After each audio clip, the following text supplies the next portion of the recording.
नमस्कार दोस्तों। जैसा कि हम सब जानते हैं कि हमारा देश 1947 में आज़ाद हुआ था और 1950 में लागू हुए संविधान में भारत को एक लोकतांत्रिक गणतंत्र घोषित किया गया था, यानी एक ऐसा देश जहां जनता द्वारा जनता के लिए जनता का शासन होता है। ऐसी ही व्यवस्था 2300 साल पहले ग्रीस की राजधानी एथेंस में थी, जिसे लोकतंत्र का जन्म स्थान कहा जाता है।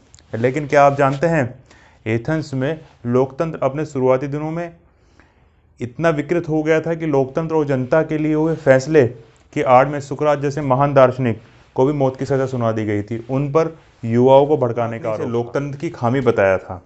ग्रीस के दर्शन शास्त्र के जनक कहे जाने वाले सुकरात, यानी कि father of philosophy of Greece, जो 2300 वर्ष पहले लोकतंत्र की कमियां गिनाते हुए कहा था कि वोट देना एक स्किल है, यानी कि आप अचानक किसी को भी वोट नहीं दे सकते, ये कौशल लोगों को सीखना पड़ता है। सुकरात लोगों के वोट देने के खिलाफ नहीं थे, या सुकरात लोकतंत्र के खिलाफ नहीं थे, जो कि हम भी नहीं हैं।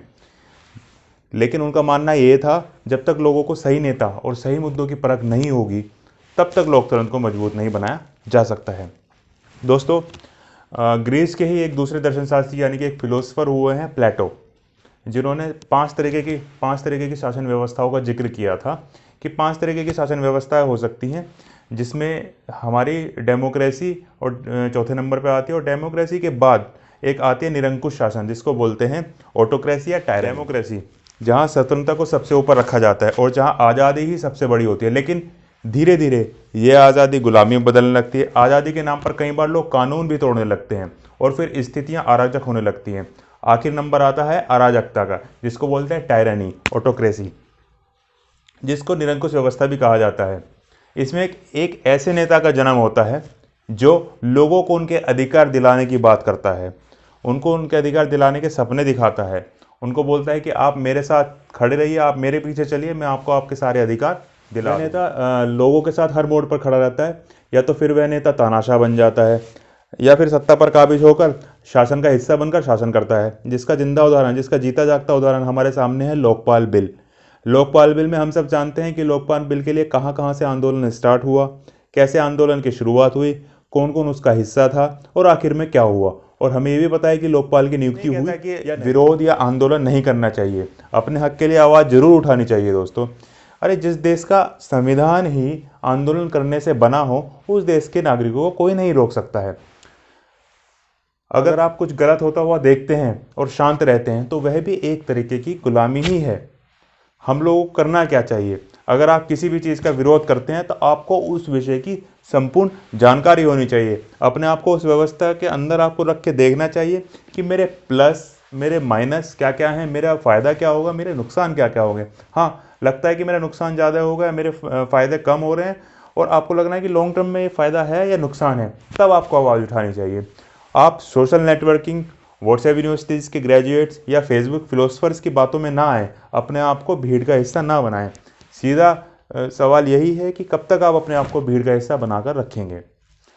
उदाहरण के तौर पे किसान आंदोलन, जो हमारे अन्नदाता, जो हमारे कृषक भाई इस समय आंदोलन कर रहे हैं, वो ये सोचें कि भाई हमें इस कानून से क्या नुकसान हो रहा है।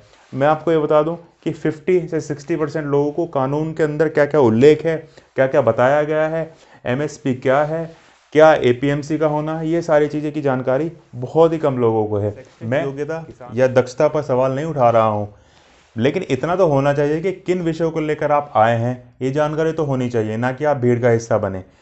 हम सब जानते हैं दोस्तों, पिछले वर्ष 2019 में सीए का विरोध में जो देश भर में आंदोलन हुआ, विरोध प्रदर्शन हुआ, उसमें 83 लोगों की मृत्यु हुई। अलग अलग हिस्सों में 83 लोगों ने अपनी जान गंवाई। सवाल वही है, समझना वही है कि कब तक हम भीड़ का हिस्सा बनेंगे। दोस्तों, हम ये सब भी जानते हैं कि जब प्रदर्शन उग्र हो जाता है, जो पिछले वर्ष दिल्ली में हुआ था, उसमें हमेशा हार मुद्दे की ही होती है।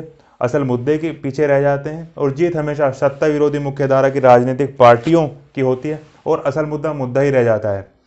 और अंतिम छोर का व्यक्ति जो असल में जो नए कानून या नए आने वाली व्यवस्था से प्रभावित होना है, वह बनकर रह जाता है, तो सिर्फ भीड़ का हिस्सा। दोस्तों, फिर यही बात है कि भीड़ का हिस्सा ना बने, समझें कि क्या है, क्या कानून में है, क्या व्यवस्था है, क्या नई व्यवस्था आनी है, हमें इस चीज़ को लेकर क्या करना चाहिए, क्या असल मुद्दा उठाना चाहिए, सरकार क्या कह रही है, कैसे है, एक बार पक्ष जाने, उसके बाद आगे का विरोध करें, अपने आप को समझाएं और अपने आप को। धन्यवाद दोस्तों।